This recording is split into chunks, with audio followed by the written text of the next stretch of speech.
We're back. Should be back now. Let's just make sure we are. But continuing on, why don't I describe the deck real quick? It's got your backstabs. It's got one shadow step. It's got a Corsair just to help with the patches. A couple cold bloods, couple swashbucklers and ooze. The two bluegills, a dirty rat, two eviscerates, two horse riders, a Bran, Van Cleef, a war leader, a Shaku, SI agent, defender of Argus, Azure Drake, Finja, and Leroy Curator to finish things off. This deck, I was just playing it and I was thinking, okay, it's gonna be just your typical tempo, just face, just that sort of strategy. And generally speaking, it is, but there's actually some versatility to this deck that I didn't actually realize was there against some of the slower decks, or and the way you play against the faster decks, the way you play against the slower decks, it's quite different. And Rat, I'm sure you're familiar with like this with all kinds of other decks, but I think this deck is actually super interesting, and it's been very, very effective when I've played it. What do you think about this deck? Yeah, so I call it Menagerie Rogue. That's what I think most people call it, right? Yeah, that was the official term I was using. The deck list was, or the deck type was originally a player named Quattro got to rank 1 legend, and then Dwayna played it also to rank 1 legend on the NA server and finished with it. But that was during the last season, which obviously sported the Buccaneers, the small-time Buccaneers. So you had to adjust the deck list a little bit. The one that you have here is with the Dirty Rat and stuff is a little bit different than what I think most people run now. I think most people have gone a little bit more aggro. You also see people from this idea went and are playing Stealth Rogue with like the Sensei. The Sensei guy. Oh, yeah, I like that dude. Oh, he's awesome. I like him. I like him too. He's my favorite. And I tried that deck out with Silent Knights. I played like this. Yeah. The two other deck lists like quite a bit. I haven't put this particular list. Is it as good as this deck though? Because I didn't have nearly as much success with that one as I did with this. I don't think the Stealth list is as good as the Menagerie Rogue. Okay. Cool. But I don't know this list in particular how everything works together. It's quite risky playing Bran in this list. I don't think it gets a lot of value. You see people cutting Bran in deck lists where they can make a lot more out of it than in this list in particular.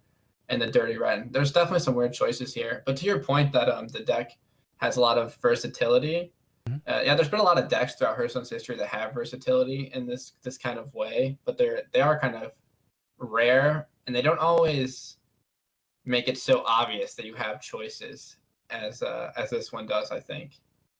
Cards that help that are cards like Shadow Step, for instance, is a pretty high. It sounds dumb, but it's a pretty high skill cap card. Oh, it's very.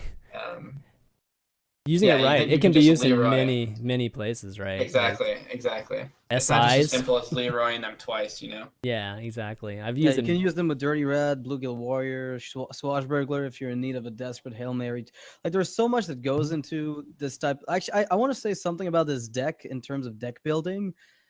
This type of deck requires so much more from a deck builder than some of the decks that we've seen crop up and that were even, I'd say, dominant for the last metagame. This is probably the most creative deck we've seen in a long time. Like, this is undoubtedly one of the most unique lists I've ever seen. It's one of those decks where you have to play a ton of games and you're just like tweaking the little things. Like, somebody that, Quattro or Dwayna, whoever, I mean, they can tell you exactly why there's one Shadow Step in here, like exactly why, and the different scenarios where it would just up your winning percentage by like, a couple percent or something. It's like good. To how much it's actually refined, I'm not so sure, but to the point where I'd love to say something like, I don't know, I thought the meta was solved and there were no brand new decks that were going to come out. Oh, what? It came out the last week of the patch that we were playing on. Like maybe things weren't so figured out. But the Shadow Step is very interesting because, even if it's not right or if it is right, and I think the one Shadow Step would most likely because of the utility. You don't want two, but you have so many options in the deck to Shadow Step that it's probably worth it. But the interesting thing is that when other people know you're playing a Shadow Step and and you have so many ways to use it, they have to play around a wider range of scenarios. And other cards that you could add to the deck wouldn't enable that type of fear in your opponents. Like, they wouldn't have to worry about getting Leroy twice or getting Dirty Ratted twice, or even like an ooze that gets bounced back, so you can ooze another Arcanite Reaper. Have we just forgotten how powerful Shadow Step is? No, I think the Shadowcaster just the hype of Shadowcaster back when it came out. Now we're talking like 2 expansions ago. Brought back Shadow Step to the forefront. I think during that period we had like a resurgence of people trying out Shadow Step shenanigans. And then people tried it again with the Jade stuff. Shadow Step came back and they tried it and they tried it. It just keeps coming back all the time. The issue is that when your deck is literally Gaddison Auctioneer plus support cards, it's just not, it's most of the time not right. And that's what we've been running with for the longest time in Rogue. It's like, here's this core combo I want to get off. Here's this line of play that I'm always going to be using: Tomb Villager, Coin, Gadgets, and shenanigans. It's really straightforward in terms of what your core cards are. And as soon as you stray away from that package and you say, let's explore other avenues, suddenly Shadow Step becomes like, it's on the list of to watch cards. And I don't think people forget about it as much as it didn't really fit existing Rogue decks that we assumed were the quote unquote only Rogue decks. I mean, it's a powerful card. Like, to your point, it just hasn't worked with the powerful archetype. Most cheap spells in general are good because they allow you a lot of options and versatility in your play style. We see that throughout a lot of different classes that sport 0 mana cards. Yeah, I mean, Shadow Step's definitely a good card. This list definitely can take advantage of it in the most. Like Noxious said, the other Rogue list didn't, but even further to that point, it's when you run Shadow Step and you run all these situational cards like you are in this list, usually you just get ran over. But when the meta slows down, you get a little bit more option to do, this type of thing. Or if, the power level of even the straightforward decks isn't high enough, then you also get more options. I mean, this deck... As to whether we'll see this deck in like the next tournaments that we see, though, I think it's left to be decided. Yeah. I mean, this deck's pretty fast too. I mean, it's not obviously Pirate Warrior fast or what even Aggro Shaman was, but it's not slow by any means. I mean, okay, wait, it's fast when you play it against a slow deck because it feels fast against those decks, right? Sure, it's fast when you draw Finja. Yeah, right. It's very fast when you draw. That's true. You know what? I've had the sickest dude. I've had plays where you're playing against Control and you brand Swashbuckler, Shadow Step Swashbuckler. I mean, and you end up getting like a crap load of cards and stuff. It's so cool, man. I would highly recommend it for people. I took a screenshot yesterday where I swashed into a Herald Village from Greece, and then I Finja'd and attacked, and then brought up some Murlocs, and then I copied the board with the Herald, and then he sent me a message, and it was in a tournament. He sent me a message. He goes, "Well, I'm not gonna beat that," and I thought it was just hilarious. And then 3 rounds later. 3 rounds later, a guy did it to me exactly the same way. Is it really? Yeah, and I was just like, I was streaming too, and I was like, well, I have words of advice from my opponent from 3 hours ago. You not cut and beat paste that. it. You should just cut and paste it. Quote this is so good. Oh, that'd be hilarious. But anyways, yeah, go give it a try, guys. It's a lot of fun. And Finja's good. That's the point. Finja's good. Yeah, Finja's good, but there's a lot. I mean, Shaku's in there too. I mean, there's a lot of just fun cards. If there's not a Finja nerf within the next half year, I'll be very surprised. Yeah, you think so? Okay. I mean, if it'll definitely restrict them design wise for Murlocs. Otherwise, in my opinion. I don't know if I'll be surprised if there's not a nerf, but I really feel there should be a nerf. It's good. The card's just very. It's like Menagerie Warden, except it's like patches on crack. If you want to look at it that way, when you get to the mid game portions, because it's not a 1-1 you're bringing out. I mean, this is kind of stupid, guys, but when I have Shaku and I have Finja on the board, I get screwed up sometimes because one of them you have to kill something, and one of them you just have to attack, right? So be careful of that. That's just one little that play this deck. Yeah. What were we gonna say, Ryan? Yeah, what were you gonna say?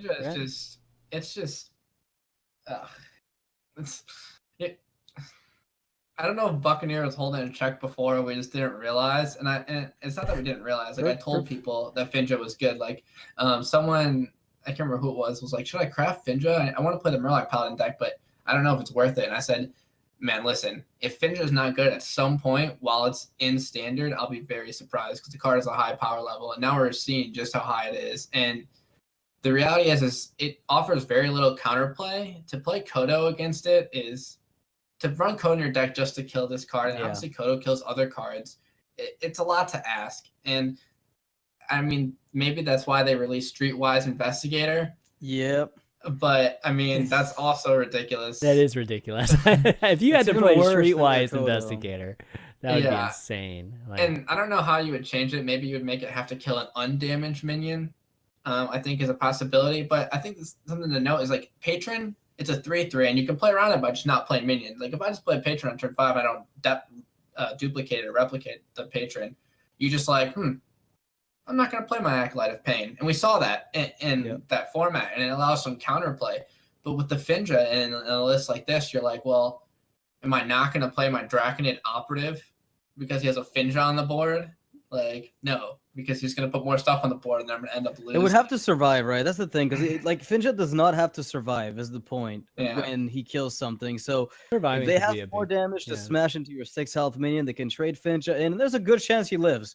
At the end of the day, he might just somehow survive because they bring out 2 war leaders and it busts his health up to 6 and he lives through the operative. It's just one of those cases where the card is super good, but there was like no good timing for it in the meta that we had prior. But I'm honestly pretty happy, to see the card come up. I just want to observe after Ungora comes out. Is that card oppressive? Because it definitely could be. Right, it definitely has all the potential in the world to be one of these.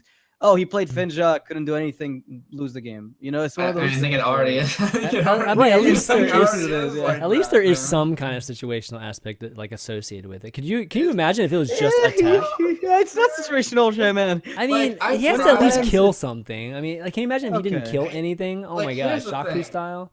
Like, it'd be crazy. I wanted to talk about Finja with other people when it came out, and people dismiss it. Dude, Purple, I can tell you right now, Purple has always talked about Finja. I'm not a super creative person when it comes to building decks, but I like to like look at some ideas. And you talk about Finja, and you're like, okay, well, what Murlocs are you gonna run? Well, I'm gonna run Bluegill, Charger guy. What? That card's terrible. Well, I'm gonna have to run War Leaders too. Oh, you're gonna run a 3/3 that does nothing? It's like that's how people react to you, and then you're just like, you know what? Fuck it. I'm not even gonna try it. No. But that's a terrible attitude. Yeah. See, I hate that. Oh gosh. But I don't have time to try that kind of stuff. I know, but the reality is 4 Murlocs isn't a big downside at all. Yeah, it's true. To include in your deck. Mm-hmm. Totally agree with that. Yeah. They're not 1/1s is the point. Worst case scenario, they 2 mana, 2 damage as removal. It's kind of like playing Wolf Riders for removal, which is kind of a big laughing. It's like a Call of the Wild, like that's really early, Yeah, right. You can compare it to the Mysterious Challenger kind of, in the way that it takes the cards out of your deck, and you have to run those cards. But Murlocs aren't even as bad as Secrets. Yeah. Like, so it's just I don't know. I feel like the card just is. I don't know how often it wins when its effect is activated on turn 5. I mean, Blizzard has those stats, it's ridiculous. But I gotta believe it's like it had probably even about 66% or something the times it connects and wins the game. I mean, the board states are just insane that it creates for you just instantly once it connects, and it's just like it doesn't allow much counterplay or anything. And I really don't like the card. I think it's design constraining too. Like they can't come out with Murlocs that are buffing or anything like that, well, if they just buff on Battlecry, it's fine. Well, on Battlecry, but not like War Leader or anything to that capacity. Well, I don't think they'll ever print another War Leader. I mean, frankly, like Cold Light Seer is the type of buff that they want to give Murlocs. I'm sure we've got a dinosaur that adapts stuff. Yeah. So I think it's all going to be Battlecry based. I think the aura, like the age of auras for Hearthstone, it's kind of a design issue they've run into in the past, and I don't think they'll bring it back. Is my point. Can you imagine how dangerous it is? Can you imagine these adapt things on yeah, dude, like oh my god, what I would like to see though is like, are they going to use adapt in they could use an aura fashion, in a way you have the minion that gives the adapt choice like that you pick on him to everything else. The spell, the 2/5 that makes your guys Yeah, the weird Yeah, spell that's stopper. Exactly Spell that. stopper. That's what I was That's the draw thinking. Like cards, that's right? essentially Yeah. a type of adapt. Give adjacent minions whatever buff you pick. Like in Karazhan when the beams go to Oh, your I know what you're guy, talking about. Yeah, and they yeah. give your guy an effect. Yeah. Oh gosh, That's the kind yeah. of stuff I'd love to see in That'd stuff be design, pretty but I cool. don't know how much they're gonna push Placement auto effects. matters. They're really Yeah. dangerous. It'd be cool if they had those stompers or whatever, and it'd be like a puddle of water on the ground or on the board, and then the Murlocs that are in the puddle of water are the ones that are Get getting taunt? buffed. Yeah, Yeah, that'd be kind I of think that's cool. the- Oh, man. that's so sick. Yeah, wouldn't it? Honestly, That'd be that's the kind of sweet. stuff that Blizzard does better than other card games by a wide margin and stuff like Yeah. that. So I wouldn't mind seeing something like that with the puddle idea. That sounds cool. I mean, they could Leaky dinosaur. leaky. Give it Jason Murloc's taunt. Oh my gosh. Oh All gosh. right. So we only had one deck this week, but we'll try to find some more. Whenever we have the show next week, but we do have some Mekkatorque cards that we're going to be talking about in a second. But before we do that, I want to give a shout out to all the folks on iTunes that listen to the show, and particularly the ones that leave us 5-star reviews, because you guys are extra special and awesome. I want to give a shout out to Disco Volante, gross butt stuff, and then Smiley Face. Wow, P. that Hey, man, happened. he made me say it. That's enough to do 5-star reviews, is to make me say your name. All right. But no, thanks so much for that, because it helps folks find Value Town whenever they're searching for Hearthstone podcasts on iTunes. So if you enjoy the show and you want to help out the show, you can do that. And speaking of people that support the show, Value Town is supported 100% by our Patreon, which is at patreon.com/ValueTown. And we've got some amazing folks that are supporting us, keeping this show going, because without these folks, this show wouldn't happen. And so if you enjoy the show, you can come here and be one of these awesome folks too. We have got legendary producers Mike T, Eric E, and a new one, Richard S, that have been supporting. So we've gotten some new producers recently, and then a few others.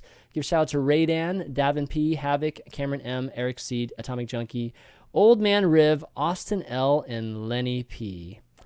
And you know what time it is, right, guys? you know what time it is. We still made it, man. We still are keeping that milestone. We still haven't quite gotten to Laughstone to evolve into Laughstone. Wait, there's like a Laughstone. There's a There's a Laughstone. It's on There's the There's levels to Patreon. this. There's Yes, this. yeah. It started as Smirk I don't think Stone, they it actually became overlap, Cringe but- Stone, and then we made it Smile Stone, and now we're going for man. Laughstone Yeah, all the we're going way. for Laughstone. And there's all these people every single week in the YouTube comments are like, "Oh my god, this part sucks," but there's always 5 more that say, "Oh my god, I love this part." So just so we can have 20 seconds at least of our week that we can smile about Hearthstone. Let's do it. 20 seconds. Here we go. I'm always smiling about Here we Hearthstone. go. What are you trying to say, Shane, man? Just for some of us, not me included. I smile a lot about Hearthstone too. Everybody in chat, smile too. I can see you. We can see you through the computer. That's kind of creepy. Yeah, that's kind of.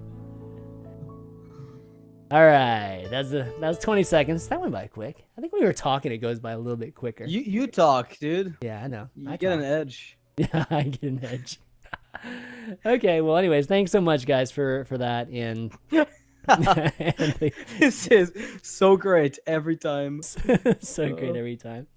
But yeah, so check that out, guys. We got rewards and milestones there. Again, patreon.com/ValueTown. Okay, so let's go into Mekkatorque's Workshop, which is our segment that we do where we come up with some custom cards, or at least a lot of our patrons and our viewers come up with some custom cards these days. We haven't had to do them because we have so many backlogged. So let's take a look at a few of these. Jack M, one of our patrons, is going to start us off here with Inspiring Tutor. This is a 3-mana, 2/3 legendary, and it's an Inspire card. Replace your hero power with a random basic hero power. So what do you guys think about so this? just keep cycling through hero powers, right? Like it's like an infinite Finley. Oh, no, it's random. Sorry, you don't even get to discover. So you get really to use it. Yeah, you get to use it. Oh, I guess it's random. Yeah, that's true. But you get to use it, like you can use 5 hero powers a turn, is what you're saying. So if you just keep getting a new one every time, No, I just don't keep know if getting... it. I don't think it would re. Well, of course you could. would, Of course. yeah. Would it Otherwise, refresh? this card is terrible. Okay, Given the yeah, rules you're of right. Hearthstone, Okay. it would refresh. Yeah. Okay, it you would would refresh. Okay. Otherwise, it would Yeah. be horrible. Like you couldn't even use it in Inspired deck. All right, yeah. Inspired So, deck. Otherwise, it would be Inspired horrible. Otherwise, it'd be horrible, ChanManV, because you wouldn't even be able to use it in an inspired deck. no, you can use your first one, and then you have to wait till the next turn to use it again. Come on. The metric that Noxious uses to determine whether or not a card is viable is if he can play in his inspired deck. Oh no! Oh, Oh Jesus! Yeah. So, what do you guys think of this? You know, if you got life tab, you know, and then you get to draw a card, and then you went into, I don't know, healing yourself back up. I have no idea exactly what the perfect sequence of hero powers would be. This card just actually can't exist with Raza, and they can't coexist. Raza chain together exactly because it would give you. Oh, that's yeah, because true. Raza That's a works good as an point. aura on your hero and not just on Yeah. the specific hero power you've got. So this card would create an infinite loop with only 2 cards in the that's game. true. That's true. However, if they added a niche effect where it just if it said inspire at the end of the turn, replace your hero, blah blah blah blah blah. Instead, if it were to happen at the end of the turn, sure. But since it happens as soon as you inspire, then this card currently could not exist. I think it would have been great back in the days, like as a card to include in the set. Not good, but it would have been nice to have in the Inspire set because then people can make memes happen more frequently. Unfortunately, right now, that type of card is just, they made Beardo, right? Beardo, the auction master. So they tried to make something like this with more control, I guess. Yeah. Okay. Yeah, I mean, solid from like you said, some memes. But as far as like what I like to see in my cards, I'm not a huge Sir Finley's fan, honestly. Yeah. When you can take a class that isn't meant to have an aggressive hero power and give them aggressive hero power, it turns out that all of a sudden their cards that you overstated to make up for it, like I don't know, Totem Golem, become a lot better when you're shooting your opponent with a bow every turn. I like that. Yeah, but at this, I mean, to your point, yes, but at the same time, I think the reason why they introduced it, released it, tried it, whatever you want to call it, is because the hero powers are a constraint, right now.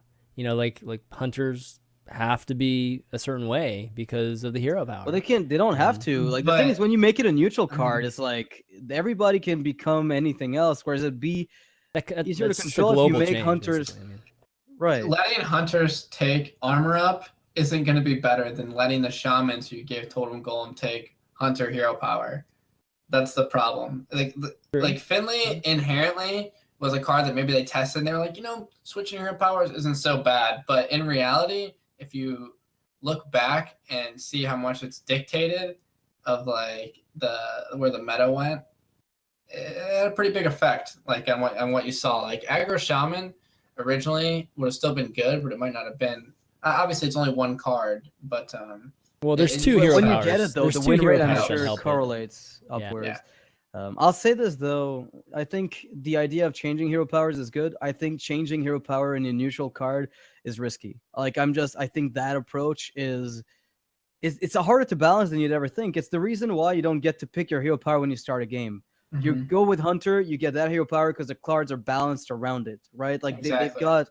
they've got a template in mind that you're supposed to follow. Like they let you play Shadow Form. You get to play with that. You get to use Charge Hammer if you want phase damage, but there's a cost to it. When your cost is play a 1-drop as early as possible, that's competitively statted, and it gives you a new roll. That is insane, right? And I think that's the difference between Finley and this card, right? This card's a little bit slower, so it's not like prone to that in general. So I think that it's a little bit more memeier, like Noxious said.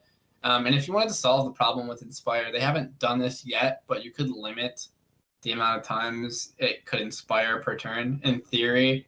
Like they haven't gone to like introduce more keywords or like more like intricacies to cards, but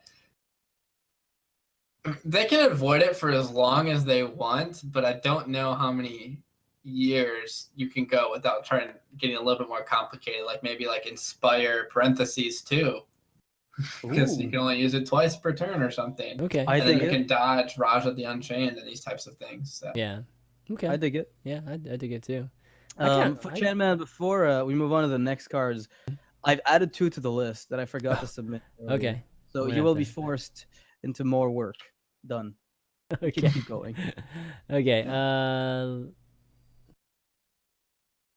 Why'd you... Why do you do this to me, Noxious? Okay, the next one, let's see, we have is let's see, who is this? Art. I like the art that was chosen for this card. I gotta say. Yeah, I think it's one of the things the audio listeners don't get, but there's like we oftentimes on the show get submissions from many people, right? And sometimes the art is, they Google, they want a caterpillar, they Google caterpillar, they get a literal caterpillar and slap it on. Sometimes they try to find fantasy art that goes with it, and sometimes it's a little bit more fitting. And in this case, it definitely is. Yeah, it's definitely good. Warcraft lore. It looks like the name. Yeah, I like it. So like it looks like Inspiring Tutor. It's a girl taking someone, putting her hand on his shoulder, and you don't know if she's scolding him and telling him go go go. You can totally do this, or she's actually just forcing him like a taskmaster if you to go to work. If you zoom out, she has a sword that's about to strike him down. Like no, but they did a good job with it. I agree with that. Okay, the next one we have is from Brian P. And it's Exploding Intellect. It's a mage card, 5 mana. It's epic. Deal 1 damage to all enemies. Draw cards equal to the number of minions killed this way. All right. What do you guys think? This is like I like the concept. Yeah. I think this is unplayable though. I like the concept, but I don't think it's good. Like the concept of it, of kill stuff, draw cards equal to kills. I think it's great, but I don't know if it would be too good at 2, wouldn't it? It's better Holy Nova in some aspects. Includes your opponent's face as well. Yeah, it does go face. You're right. It's just that it doesn't clear as well as Holy Nova, but the upside is so sick. The issue is, does Mage, like if this card were to come out, I think they would need to get more spell damage support in some fashion. Thalass is good. I mean, it's not playable. Yeah, that's definitely. But the concept is good. Like the ability and what it does. Yeah. What about 4? At 4? No. I still think at 4 it's too expensive. If you put it at 3 mana, it's like it's a worse Demon Wrath, but it still hits the spot where you can get some kills with it, I think. Because you ping something on turn 2 and then you play. At 3 mana, I think it is, because you ping turn 2 on a 3/2 and then you can play Exploding Intellect and draw a card. You're probably gonna just at 3 with Blood Mage Thalnos, that thing is good. I don't know, man. Like I think the card's really good at 3 mana, or at least playable at 3 mana. I mean, if you really want to start discussing the merits of the card, like the best way is to like compare it to other cards, obviously to get like your base. So like if Arcane Intellect draws 2 cards already for 3 mana, and that card is played, but the Arcane Intellect is played, but the card is not good, I promise. Right. Yeah. But so you're saying 2 mana to do 1 damage. But this clears the board, right? So okay, so then you're like, well, this clears the board. It does do the face damage, but so then this clears the board. But like, okay, now you're saying that my opponent is playing minions that died of one damage on turn 3, and it's like, okay, well, what did I play on turn 2? Volcanic Potion. Anyone? Right. It's like, what did I play on turn 1? What did I play on turn 2 that made it so that the board was in a position that I'm gonna pick off minions with 1 health? And it's like, it's hard to really get an idea of what that would look like. Like even pinging is like, I don't know, a lot of people don't play 2 health minions even like anymore. It's basically a Fan of Knives for mages that's overcosted right now. Like it's currently at 5 mana, a very, very costly Fan of Knives that sadly doesn't compete with Volcanic Potion. But Fan of Knives is also a bad card. Right, it's terrible. But that's the point. Like, if you can have Maelstrom Portal in your game that immediately summons a thing from the nether, then there had better be something you're digging for with Exploding Intellect, right? Like there better be some kind of combo that does like something insane with this card. What if you did missiles instead of exploding? Still garbage. If you did 3 missiles, not three. It'd have to be more than 3. It would have to be way more than 3, like 6 or 7 or something like that. If it did 6 missiles, it'd be insane at 3 mana. Yeah. If it drew you a card, at 3, yes, but generally the concept of missiles versus spread. Yeah, I mean, what if 3 mana spread is not the worst. A 3-mana spread, draw for each one you kill. If it hits only enemies at 3 mana, I play it for the phase burn, and I'll take the cards when I do. Like if they come up. Alright, You know, at 3 mana deal 6, Yeah. I'll take it just for the burn, and occasionally I draw cards. It's like a volcano, effectively. But Yeah, as it it is. exists It's right really now, I think this card needs some iteration. But the idea of drawing for kills, like that, to me, this is what the card can be boiled down to. Is you play a card, it deals damage, and you draw for each enemy you kill. I think that's compelling design. The issue is the current stat line of this card, cost and damage output is way Yeah, it's underpowered. definitely miss cost.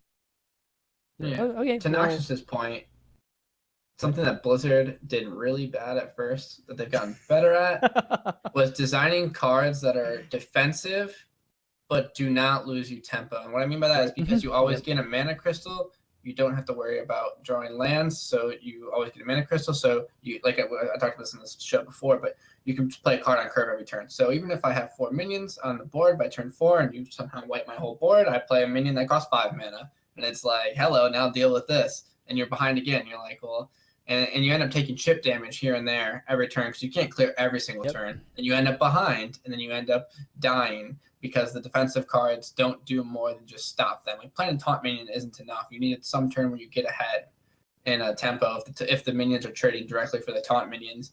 So I think that like clearing and then drawing, I really like that. Yeah.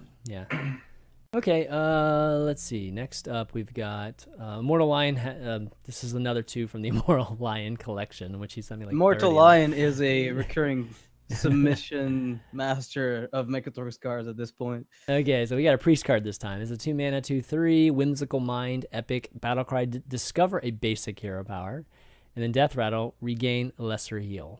So it's kind of like what we talked, a little bit of like what you were talking about, right? See, I don't mind this. I really don't mind this. Yeah, so you basically get to use it for a turn. Or you could purify it and silence it if you want to keep that hero power. Oh, I didn't think about that either. Yeah. I mean, I don't think I would do that, but include not purifying my deck to necessarily, Whimsical but Mind. But yeah, but silencing it, yes. you could play this in a silence deck if you're looking for another hero power specifically. Yeah, and this comes up as a death rattle too. I mean, you could. Okay, with Ross of the Chain, you could play, Reno, Kazakis, Youthful Brewmaster, play this, bounce it back, never replay it. Raza, Hunter, hero power, go face. Change your game plan right there. What would you use it for? Maybe life tap or?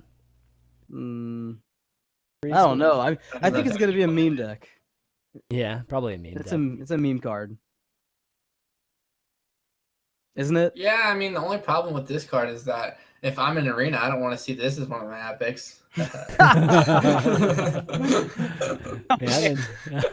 a good. My arena runs, man. Oh, you know what? We didn't get a chance to talk about arena yet, but I like this card though. I do. I like it. I mean, this is like you can't make this card a legendary because if it's a legendary, it takes up a legendary slot and it's not good enough to be a legendary. But I like it's fun. The text is epic. It doesn't need to be good. The text good. is epic text, so I think it is right in that standpoint. Yeah. It's memey. I would agree with that. The next one he has is Master of the Fleet. This is Rogue, 5 mana, 5/5 pirate, epic, death rattle. Shuffle 2 copies of Patches the Pirate into your deck.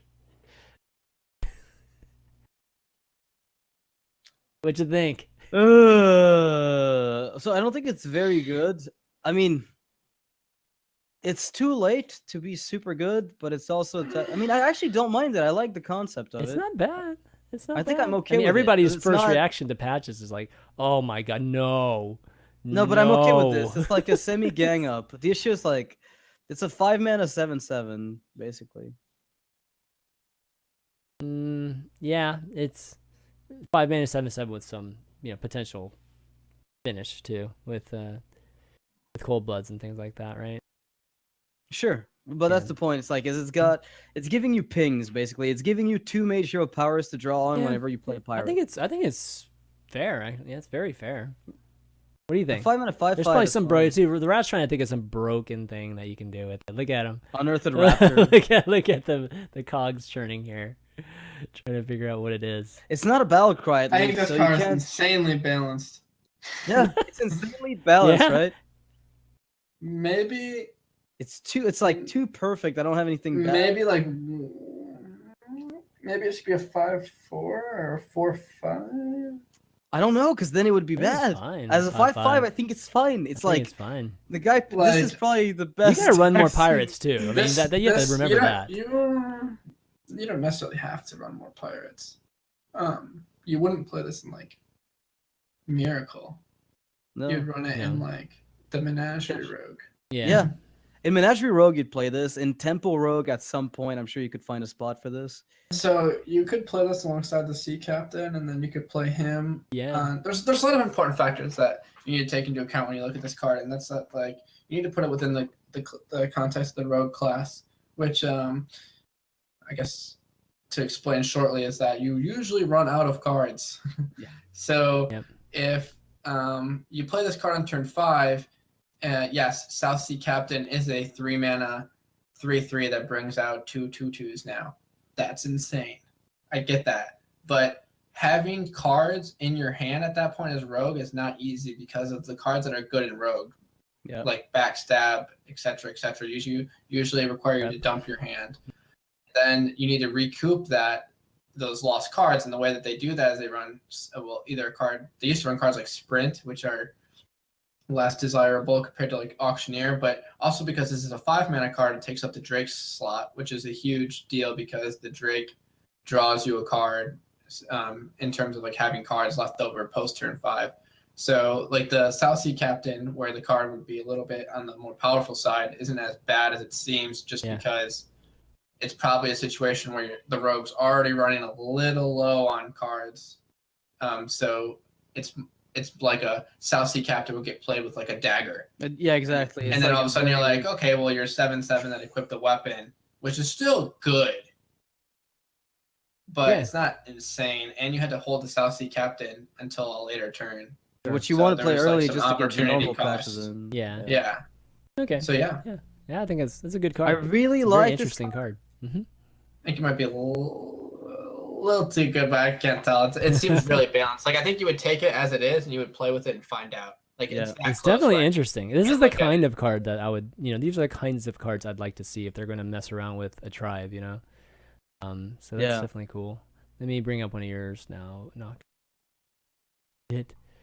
Oh yeah, I submitted 2. So those have already shown up in previous Mekkatorques, but I'm sure most people have never seen them before.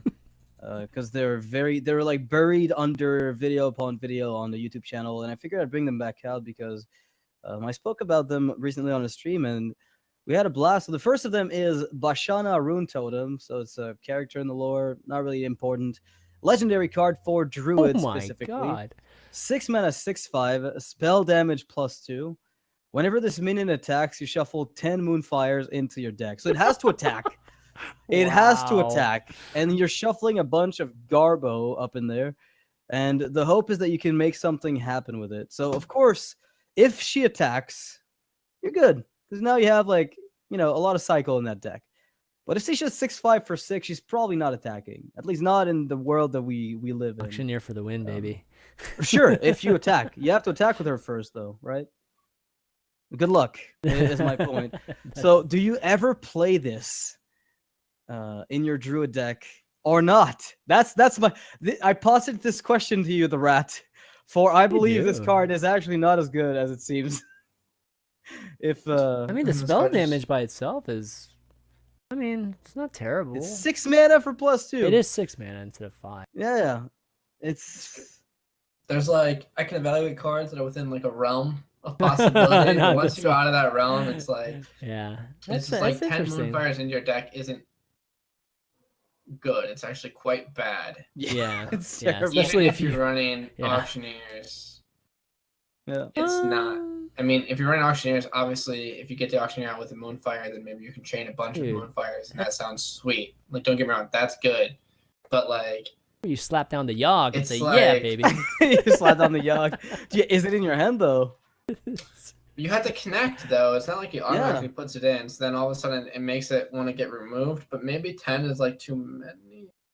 Maybe it only needs spell damage 1. I don't know. I'd have to play with it. It's really too hard I think to the tell. spell damage 2 is intriguing. That's the part that the card makes me even think that it's I think this card's never okay though. Like this card's never just okay. It's either horrible Yeah, or exactly. it's completely broken. Yeah, exactly. It's like a Jade Idol to me. That's when I made this card, I thought, this is the Pretty type of much the card that's same. Yeah. single-handedly fuels an archetype. But it's Like yeah. it creates an archetype in and of itself, or it just does nothing. It's one or the other. There's no It's like very polarized in outcome. Yeah. It doesn't.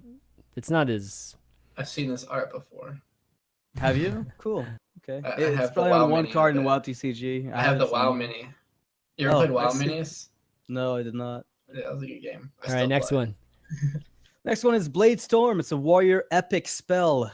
Discard a random weapon and deal damage equal to its attack to all enemy minions. So, of course, warriors don't really need more board clears. They've got Brawl, but at 3 mana, you lose a Reaper, you lose a Gorehowl, you clean up board. You pretty much do that. And you maintain tempo since you deal damage to enemy minions and not your own. So you lose a card. You basically pay 2 cards to clean up the board. It's what Blade Flurry should have been. Before equipping. My contention is this is what Blade Flurry should have become, maybe. I don't know. The card seems bad, but maybe Weapon Warrior's a thing. That's interesting. I mean, you could use it with Fiery War Axe, and I mean, there's so many weapons that you could. Yeah.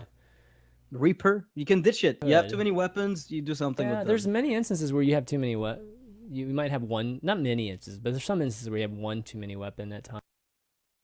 You could be maybe a little selective of what you do with your first weapons instead of just like anticipating something and just going face, or I don't know, something like that. But the concept of discarding something in your hand and dealing damage based on an attribute of it is interesting. It's like a hand Shadow Flame. Yeah. If this were a Warlock card, it would discard the card and then deal damage equal to its attack, which of course would be probably completely busted. But with weapons, it's more specific. That card would be absolutely completely busted in Warlock as well. Yeah, exactly. It's the best class to have it in. It would be so wrong. Completely nuts. Yeah. You'd never be able to have that card. Well, I think it's pretty cool. I think it's pretty cool. This card, I like this card too. Yeah. But I don't know how good it is. The Warrior is so interesting because even though you have those cards like Brawl, you also have like good single target removal like Shield Slam and Execute. So and I think this is where like a lot of the meat of playing Control Warrior really well comes from, and that's that you need to decide what you want to use your single target remover on. And yeah, it's easy to say, oh well, you just hold on to Shield Slam to kill Antonidas or whatever. But it's not about those types of matchups where it comes into play. It's about the matchups where you're looking at a board versus Zoo and you're like, do I need to Shield Slam this Darkshire Councilman now? Or do I just wait 2 turns, take 6, and then Brawl? Yeah. And that's when it becomes interesting. And the Control Warrior isn't necessarily that great at drawing cards. Like it has like some ways to do it, like slam and stuff. But that's not enough to make up for a card that would require 2 from your hand, I think. But at the same time, this is a really powerful effect. Then you also need to run weapons. When you run weapons in this card, then you have less minions and cycle, so then that also counteracts it. So I think like effects like this could definitely be explored more. I'm not sure how good or bad this card is.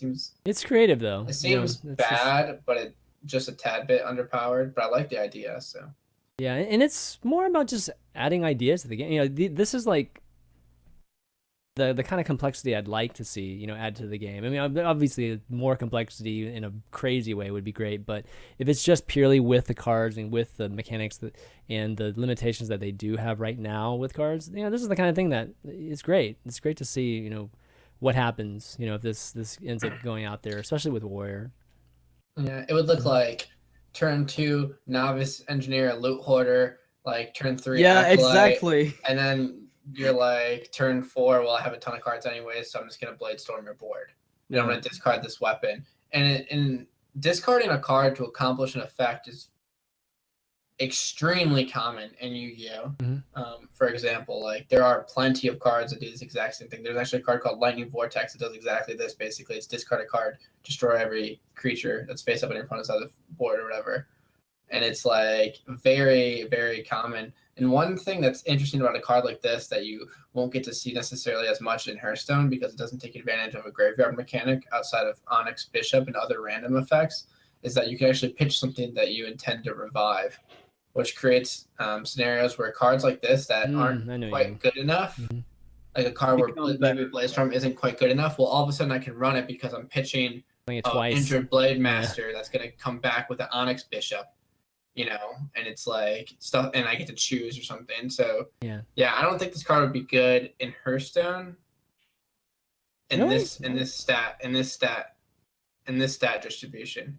And I'm not sure how easy it is to balance to actually make it playable, but I like the idea. And even if people could just use it for fun, I think that's fine as well. Yeah, it's the type Um, of card that I I like. 'cause bet it's people simple could and figure out a elegant. good way to use it. Like it's super actually. simple and elegant to get, but then it adds this deck building layer of complexity where suddenly you have to make up for it, and that's where you end up like brewing a ton of ideas. Yeah, I mean, I can see this in control, some type of control where. the problem is when you start thinking about like how the card fits together within a 30 card deck, you start having to make room and cut things that make your deck way less smooth when you aren't reaching this, when you aren't seeing the situations that you want to see with Bladestorm in your deck. And then it's becoming more challenging to build a deck that operates smoothly. Yeah. And that's what Hearthstone really comes down to. Yeah. So.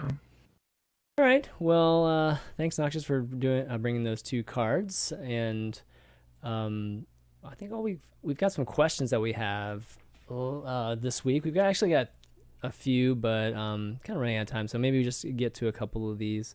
Waldo G is a new player, so want to make sure the show, we address some new players, questions and things. So he recently started playing Hearthstone and has really enjoyed the first few hours. He says, I've played to rank 20 in competitive and feel like I'm completely stuck. Although I have pretty good understanding of the game, at least at this rank, I feel like I either play someone with basic cards and do well, but it's when I play better decks at this low rank, I really don't know how it's possible that I feel like I have no chance. So I wanted to ask, what is the best way to obtain solid cards other than just paying for them? What is the best way to spend gold? And I realized what the model of free-to-play game is and understand the way to do something is to pay for it, but what is the best way to assemble or look for a good deck online, as I either have none of the cards or decks might not work currently. I guess so he just doesn't have all the cards, basically. I mean, it's a lot to do with what's the best way to spend your gold. What's the most efficient way to get cards, I think is the general question there. Well, I think the general consensus is buy adventures first. You get a lot more bang for your buck. But then if you're looking I feel like right now, since you need at least patches and aggro decks, right? I mean, I guess Zoo doesn't need it, but then you need Finja. Zoo is always the go-to when it comes to something like this. I was gonna say Zoo is probably the easiest thing to build because it's probably gonna stay good and get better, right? Like from here it can only go up. Like it'd be hard to have it go down. Yeah, even when Zoo isn't good enough to be played by professionals in a very well, it could almost always get to rank 5. And the reason why that is because the Warlock hero power works so well with a bunch of cheap minions. And even when it's not the best deck, you could usually do pretty well with it if you have a good understanding of how to play it. So yeah. Well, I would say if since we've got the standard rotation coming in, you can get Karazhan. This is the only adventure that's going to stick around, and if the cards in there are good for your deck, pick a deck and try to figure out where the cards are. That's the first thing. You want to pick up. Have a goal in mind. Though. You want to pick up BR. Goal in mind is definitely important.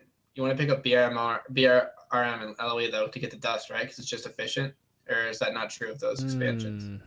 Well, I don't know because it's not as efficient as actually getting cards you don't have though, and those cards are going to be retired, right, from standard. But the dust that it gives you is more on average than opening up a pack, by far. I'm pretty sure. I don't know the exact stats on those two expansions, but from what I understand, that's the case. Like I have a friend who just started playing. I recommended. He just actually was here at my house last night. And he goes, "Do you think I should buy BRM just to dust it?" Yeah. I was like, "Yes." The math actually adds up to yes because you get, I think, 5 legendaries baseline. I don't want to lie, but I think you get 5 legendaries. And that's enough to that's like 4K dust right there, right? That's, I see. That makes sense. Pretty sizable amount. And then you've got rares and commons, in 2 copies of each. Yeah. So. Okay. Yeah, and he, question between whether to play arena or not. I would not play arena until you're very, very familiar with the game. Keep playing constructed. Yeah. I mean, unless you're willing to invest, like you're going to lose some gold in the beginning when you're getting familiar with Arena and the cards and everything. And then you'll probably swing it back, but you'll have to be able to go through that period. yeah, first off, if you're listening this week, Waldo, if you're listening to this, you're already way ahead of the curve at rank 20. That's true. I'll say. True. And if you feel like you're playing well, honestly, and you want to like watch some arena streamers and then just kind of like get an idea, or even if you use just the arena drafting thing, I imagine you're already like decently close to the average, if not above, to where you need to be. And I think that if you think that you are confident in your arena skill, playing arena is a good way if you enjoy it to get cards, honestly, if you're trying to be just free. Sure. Something to keep in mind if you have this type of mindset is that if you're trying to play the game without paying for it or with minimal money involvement, you're going to have to accept that you're going to get some losses on your way to collecting all the cards or collecting the cards you need. Like, you're not going to be able to beat everybody. And, even if you're a better player and your opponent makes a bunch of mistakes and you can see them, you got to be ready to like be okay with that if they're just playing a better deck that's just more powerful. So I think that's definitely one of the most important things. Like, even though you're at rank 20 and you feel it's really low, if you're competing against people who are playing top decks and you're taking losses, you kind of just have to accept it, or try to maybe find a card that's really unique or a way to tackle it. And like maybe just running 2 Swampoos against, like, you play 2 Swampoos and you lose to a bunch of control decks, but maybe you're playing a bunch of pirates and it sounds ridiculous, but just throw them in there. And then maybe you get to like rank 15. Right. No, you don't have to. The hardest part about folks like Waldo here is that doesn't have all the cards is that you get into this cycle where you're like net decking, you're looking at places. Maybe he doesn't actually even know about net decking, but if you are interested in decks, you can go. Well, he's looking. Yeah, I mean, he wants. Yeah, and he's so trying to find out how to. I mean, you can go to Hearthstone. Hearthstone has a bunch what of should I decks. do Or with my Tempo decks? Storm, Tempo Storm or Hearthstone, both have a bunch of decks. So, but if you're looking to try to fill the gaps, that's where it's about just kind of understanding, deck building and just like what some of these cards that you do have can achieve. And it's not going to look like it sometimes, sometimes you'll be playing Corsairs, and things like that, that's just how it play is. Harrison Jones, but Yeah. you have an ooze. You got to work with what you got. Right, and exactly. I think that if you are really good at the game and you work with what you got, with what the basic cards are, I think you can definitely climb the ladder from where you're at. It's mostly control decks though, those rank. That's the problem. Like beating a control deck, like a Reno deck as a starting player is just, it's an uphill battle really. Like I think you can tech against aggro easier. I hadn't considered. Yeah, it's really. I hadn't tough, considered man. the concept. I hadn't considered the concept that Reno is balanced within the sense that other people will be running optimized aggro decks. But if you don't have an optimized aggro deck, then Reno becomes a lot better. And it's easier to get a deck of, I don't know, but that's pretty crazy. crazy. But Yeah. But that makes a lot of sense to me because the aggro deck won't be optimized. Yeah. So the makes only way sense. to counter that would be to run cards that are like good Super against control, but not and very just good. make no like sense. the 1/1. But that's What's not- the add to 3 mana? but- Yeah, it's not really a viable option. But this is a normal problem. Like, this isn't a problem Yeah. that's just like unique to Hearthstone. I mean, if you don't have the cards when you're playing people that do have the cards, it's already an unlevel playing field. So one solution is to go to the subreddit and make a post about how Blizzard doesn't care about free-to-play players. Yeah, God. that's for sure. That's always Oh gonna my net you at God. the very least karma No, and no. upvotes. So you're starting on the right foot. You're right there. You've got. Man. Hi, I'm Waldo. I just I'm started playing, Waldo. and after 2 weeks, I'm very discouraged. Oh gosh. But he's Can I not get asking 5 for gold Hearth. wins, He's please? asking for Hearthstone meta, not Hearthstone subreddit meta. Okay. All right. So we got another. Best of luck, though. Yeah, Best of definitely luck. best of luck, and yeah, keep the questions coming. It'd be kind of interesting to see like how you do after like another month or so. Ahmed That's it, and Zoo. yeah, I focus say on Zoo, one too. deck. Focus on one I deck. say Zoo, too. Only one Zoo, deck. Zoo. Yeah, just focus You on can. that. There's a lot of tech cards in the game that aren't good enough to see professionals playing them or people that are at the top of the ladder, but they're good enough to win at your rank if you're playing them, and they usually fit into Zoo. Yep. So I'd say Zoo. Okay, so Ahmed N, our regular, asks, what do you guys think of printing a very few neutral tech cards that counteract meta instead of nerfs? Or are these type of cards bad for the game? Like, for instance, he has printing an anti-pirate, specifically for pirate type of card, or a Jade Destroyer, or a neutral beneath the grounds effect, that sort of thing. Is it bad to have something so specific like that? I mean, we see some stuff like, silencing a death rattle card, or things that are specific to certain mechanics in the game. But I think this one's more tribal. I don't know. What do you guys think? So the problem, it depends, because again, we've talked about adding like corrections to the metagame in the past. Like every 2 weeks they release a patch and they add a corrective card to the metagame. Issues are kind of forcing cycles in and out, and then it becomes a matter of when they're going to be done cycling, so we just go back in circles. And I think the idea of like neutral cards that are hard counters, unless they're super competitively statted, they're never played. Like it's very rare, at least. Like the Hungry Crab. Hungry Crab against Murloc. It's not that no one plays Finja, is that it's too late when it comes out. So you need like specifically a card that kills Finja alone, not a Kodo, because Kodo can hit something random. It would have to be kill a stealth minion with 3 or less attack, and then it just becomes ridiculous to print those specific tech cards. But I would have liked to see an anti-Jade card in the Jade set. I would have liked to see an anti-quest card in the quest set. I don't know if we're going to get one, but I would like a card that delays the progress of a quest. Tells someone, you lose 1 progress. Like, I would like to see them add some counterplay in the says that they release stuff in, because at least if the mechanic gets out of hand for whatever reason, at least there's a correction to it within the set. And what would be funny is if I don't know, some of the death rattle ones. I mean, the battle cry ones you can't do much, but like Aya, don't even like Aya, right? Battle. Like you convert Aya into like a ruby, a ruby type of minion, so she's not Jade anymore or something like that. That'd be kind of funny. I don't know. Yeah. Otherwise, I don't know how you'd have to. I mean, that wouldn't necessarily reset the counter, though. I think that we're talking about messing with the counter, and especially with the Jade mechanic. But overall, I think it's fine to add. I just think that they're just so niche that if that thing just falls out of the meta, that card is just completely worthless. And that's fine. When you're designing cards, it's not a very efficient way to design cards, right? It's nearly impossible to do this in Hearthstone, man. Like the card, if the card is good, then it completely pushes the archetype out of the meta. So it's an absolute correction. That's what I mean. And if the card is bad, it doesn't see play, even if the deck is in the meta. Like, let's say, for example, you could play Kazan in your deck. Kazan Mystic is a card that you should steal a secret. You could play it and justify it, even with the downside. Because it was a 4/3, and the upside was good enough that you could run it. Now, if you take a card like Eater of Secrets, unplayable. Rarely ever see play, and you could say, well, some people played it. Like Zixo played one of his decks, but did he do well with it? And you could say, well, he played a small number of games or whatever. But the reality is that the card's not very good. Eater Secrets, when your opponent doesn't have a secret. So the card, even though it's effective at countering secrets, you don't see it because it's not good enough statted when secrets aren't on the board. You could even make an argument too that just stealing a secret is better than buffing your it definitely is. No question. Without a doubt, it is. That's why I said it's better against secrets even than the Eater Secrets was. So you enter this area where the card needs to be not so good that it just can see play in a deck because it's good enough. And then when you go up against pirates, for instance, you just absolutely decimate them because then you won't see any pirate decks in the meta.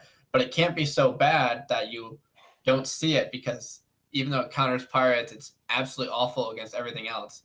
And question answer, the way it works in Hearthstone is there's a lot of opportunity cost in holding onto a card to counter something else if you don't have other plays. And because you only run 2 ofs and the 1 of like legendary like Finja, to run a Kodo to stop a 1 of legendary, like if you do the math, it's just not worth it. Yeah. Like you're better off just accepting the percentage that they have Finja and like the percentage you lose and running Kodo. And that's just unfortunately the way the game works, given the the amount of cards in the deck, the limitations on what cards you can run in the deck, and the health totals and stuff. Like that all creates basically what is our game Hearthstone that we play. And within that, counter cards just aren't very feasible in basic forms. You need to find a really creative way to do it. Right. That I don't know if I imagine it exists, but it's extremely difficult, and I personally don't have any ideas. Here's a great example of a counter card that came up recently. Sylvanas, how she's being rotated out? You know that 5-mana 2/2? That was perfect. to beat Sylvanas in a 1v1. Right. Deals 5 damage, they steal it, they take 5 afterwards. No one played it. It's not because it was like not a counter card. It was like they literally wrote on it, kill Sylvanas, give this to them, and they take 5. Noxious just blew my mind. I never even thought of it like he that, just- actually. I never even Really? thought of What's it. the name of the card again? The girl with the bomb? I forget. It's a but- 2/2. It's a 2/2. Technician. I wouldn't. I looked at her remember. a lot when I was doing the streamer She's playing showdown the stuff. I arena. forget the name But though. she is like a 1-for-1 with Sylvanas, That's and you true. I get never even 5 thought of it damage like on that. top of it. Yeah. It is so flawless the way they tried to make an anti-Sylvanas card. But the issue, and they even printed a 6-mana 5/7 Defies guy to silence her. They printed 2 cards to beat Syl, and she still saw play, and the counter cards didn't work out. And barring something like silence and eat and consume the stats and restore 17 health to your guy, like they at some point they can't just Bomb keep squad. stacking like Bomb squad, over. Yeah, that's the card. They I can't think keep it had bomb stacking in the buffs on a name. card. So Yeah. it's one of those things where, like as you said, answers are a lot tougher to make good without going overboard, and that's what. It's like Streetwise is- Investigator. You're not going to see that card because Finch is in play. Like Stealth Rogue, even if it Yeah. was good, you probably still wouldn't see that because it's like you got to have a minion on the board already. Then they have to play a stealth minion. Then your minion has to take advantage It's- of killing their minion. It's just like a completely unreasonable thing to happen. Like you have to have the It's- board, and Yeah. then Yeah. you have to kill their minion, and it's like, well, what outside of like Shaku and Finja, that's not even that great. It's like, well, I put an understated minion, and then I killed your minion. Okay, well, I was gonna do that anyway. Yeah, exactly. Yeah. I mean, it's just not a very elegant way to do it. And, we're only talking about it is because there's a mechanic that's just so imposing, and it scales like crazy. So that's one of the reasons why we're talking about this, Jade in particular. People hate Jades. yeah, I yeah. actually- Yeah. But generally speaking, if Everybody. you're talking about just counter cards and swing cards and things like that, it's not an elegant way to do it. It doesn't encourage great gameplay either. It's the kind of things that we generally don't like added to the game. So yeah, I think that's a very difficult thing to add to the game, like you guys were saying. Okay, well, why don't we wrap up the show? It's been a nice, solid show, and we can get to playing some heroic tavern brawl now. I kind of can't wait to give it a try at least later on tonight. But the Rat, man, good stuff. Drop some knowledge bombs as always. But thanks for coming on, bud. You got any shout outs you want to do? Yeah, shout out to my team Splice as usual. Also my Twitch, I'm gonna be streaming now. Twitch.tv/The3Rat. You were always streaming, right? No, Except for not with the new one. I didn't stream Oh. for a whole year. Really? Oh, Yeah. I guess you were just I making mean, videos. I stream occasionally, but not like regularly. Like, For this is- rents. Yeah, for rants. It was rat streaming rants, for yeah. the rat I've seen the rents. rat rants. That's for sure. Yeah, Okay. now I'm okay. streaming for rent. The rants. Okay. I see how it Rearrange works. the. No, Yeah. actually, no, I'm actually streaming because I feel like I talk to a lot of people who are higher up in the Hearthstone community, and this isn't slang as anyone in particular, but a lot of them say like, I'm just doing this Hearthstone and this esports thing while it lasts. I'm just trying to like get in while I can or whatever. And I think that there's not enough community building, and it might be a little cocky of me, but I'm gonna take it upon myself to try to do something like that. Go boy. Yeah. I mean, You go. we need You more. go, man. We need more Yeah. of that kind of We're stuff. totally and- behind you, 100%. In that vein, I run a thing called the Rat Race. It's like a race to legend, Mhm. and I'll be posting later and announcing it. But I'm gonna have one for April. We've had people like Dog compete in it, Yeah. where he streamed for 23 hours straight, and he didn't win, but he had like 20,000 viewers, and man, they If you're- loved watching him struggle. Yeah. If you're not an avid visitor to the competitive Hearthstone subreddit, things like the rat rant's been a big post, a regular post on that subreddit for a while now. I just never. Maybe it made it to the regular Hearthstone subreddit 1 month, right? Maybe I'm Yeah, not I think sure, maybe 1 but month, The but Rat it's a- Race did, Yeah. and that's like and I'm able to partner with Matcherino for the first time, so I'm able Okay, to get some awesome. funding under Yay, my Matcherino. my legs. And basically, what it was before is people would just pool in money, and the winner would get the money, and there was no one profiting. And this time, I'm going to be able to get behind Matcherino. They're going to put some money in and allow for some crowdfunding, and they're going to match it. So I'm hoping to get a bigger prize pool, which would get more big streamers to participate. And I think it's a fun way to enhance the otherwise maybe mundane or stale climb to legend of the ladder. So just more events, more little events and things like that, or just things that the community can, like you said, just we can have some little fun, just like competition or something different. Use the ladder in a different way, that sort of thing. That's great. Yeah, Blizzard's not doing it, so someone has to. They're supposed to do these like fun things, right? There's no mention of the fun things yet, and it's like March already, right? I'm waiting for these things, guys. What are these fun tournaments we're supposed to see? But yeah, so cool. Yeah, definitely check that out, guys. Check his stream out, and I guess be on the lookout for that. You can follow him on Twitter too. His Twitter's like right there on the overlay. And Noxious. Wait. Actually, no, you didn't change your Twitter, did you? I did, but you got it right. I got it right? Well, it's all good. I did change it. Yeah. Okay, I thought it was like crazy for a second. Yeah, because I just changed it yesterday. I finally got the rat. Yeah, that's kind of why I edited it. I was just having like a weird brain fart there for a second. Okay, great. I know you wanted the R capitalized though, right? Noxious, you want to do some shout outs? Yeah, shout out to my team as usual. Shout out to you for putting the show together. Yeah. And I guess I'll get a bit of a backtracking, but shout out to the streamer showdown people that showed up. The participants. I really had a blast on that show. Hopefully we get another one that's just as good. And as far as streams go, I stream on Noxious_GG. I changed this from HS to GG because lately I've just been streaming Gwent and Hex TCG and whatever it is I have on my mind aside from not competitive but ladder Hearthstone. I can't play fun decks anymore. I've accepted it.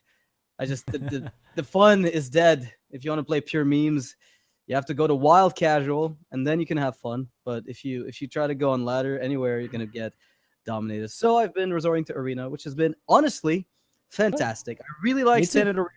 It actually made me understand what I loved about MTG's drafting system, and it is very simple. There's a rotating card pool. That's it. It's a restricted card pool that rotates whenever a new expansion comes out. So arena for me is fantastic right now. So I'll be doing some of that on the channel as well.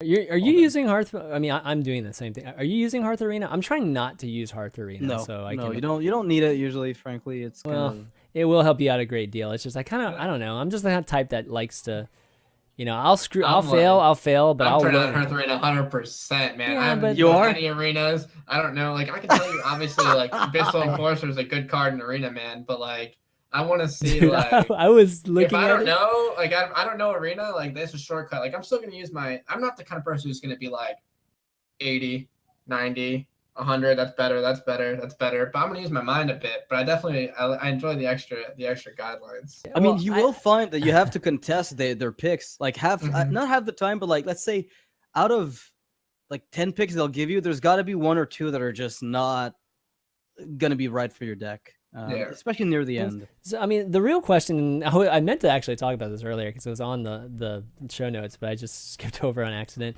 But, the real question is whether there is something to benefit from, you just kind of not using it in the beginning and just kind of experiencing arena like from the get-go, or is something like a Hearth Arena more, it is a reference that you actually need to give yourself the direction, whether it's I don't know about need. It's like it's like reading a textbook. You don't have to read a textbook. Exactly. Like man, if you're trying to have fun in card games, you should do the least amount of net decking. That's what I'm doing right now. Yeah, exactly. That's personally not what I'm into. I have fun competing and winning. But like if you actually want to enjoy something, it's just like you don't want to hear about a show. You don't want a show spoiled for you. Like why would you go and spoil like what Hearthstone can be to you? Like if you're not really that interested, like at some point maybe you'll decide I really want to get more invested in the game in that type of way. But prior to that, like why go and try to ruin it for yourself? As sad as that sounds, it's pretty.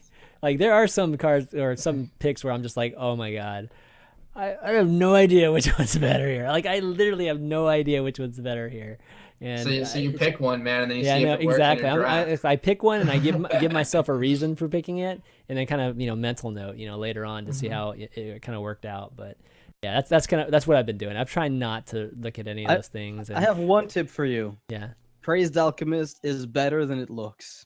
Crazy Alchemist. Okay. That's the only tip I have for you going forward. I've discovered, not recently, but like a while back, that card was my biggest like automatically dismiss card. Mm-hmm. And I realized, like, since I've been drafting it because I took a chance, it's just been winning just every time. It's ridiculous. Nice. Yeah. All right. Well, yeah, for me, I just round out with thank you, the two of you guys, for doing the show, and everybody for watching. Follow the show's Twitter at ValueTownGG, and you can find the show VODs on youtube.com/ChanManV a little bit later, and of course the audio feeds will be up shortly after, like right after, by iTunes a little bit later. Yeah, I want to give a shout out to, just like Noxious, to all the folks I watched. I mean, Streamer Showdown, like, viewership was incredible. Yeah. And seriously, shout out to both of you on that. Yeah, that was I watched it. I don't even watch that kind of stuff, honestly. Yeah, that's a huge. I really like that kind of content, so I think that it was fun and a lot of people enjoyed it. So shout out to both of you on that, and of course this. But that was like that was above and beyond. Yeah, so we were really, really happy with it. I mean, I was definitely spending a lot, way more time on this particular episode than any of the other ones we'd done. So having it work out so well and just have some freaking epic moments, it was really gratifying. And, thanks to, obviously, the community for enjoying it. It's awesome. There's definitely going to be more soon. Have more games and more details in the near future, so keep on the lookout. That's going to be it, though, for this week for Value Town. For the Rat, Noxious, and myself, ChanManV. We'll see you next week. Later. Peace.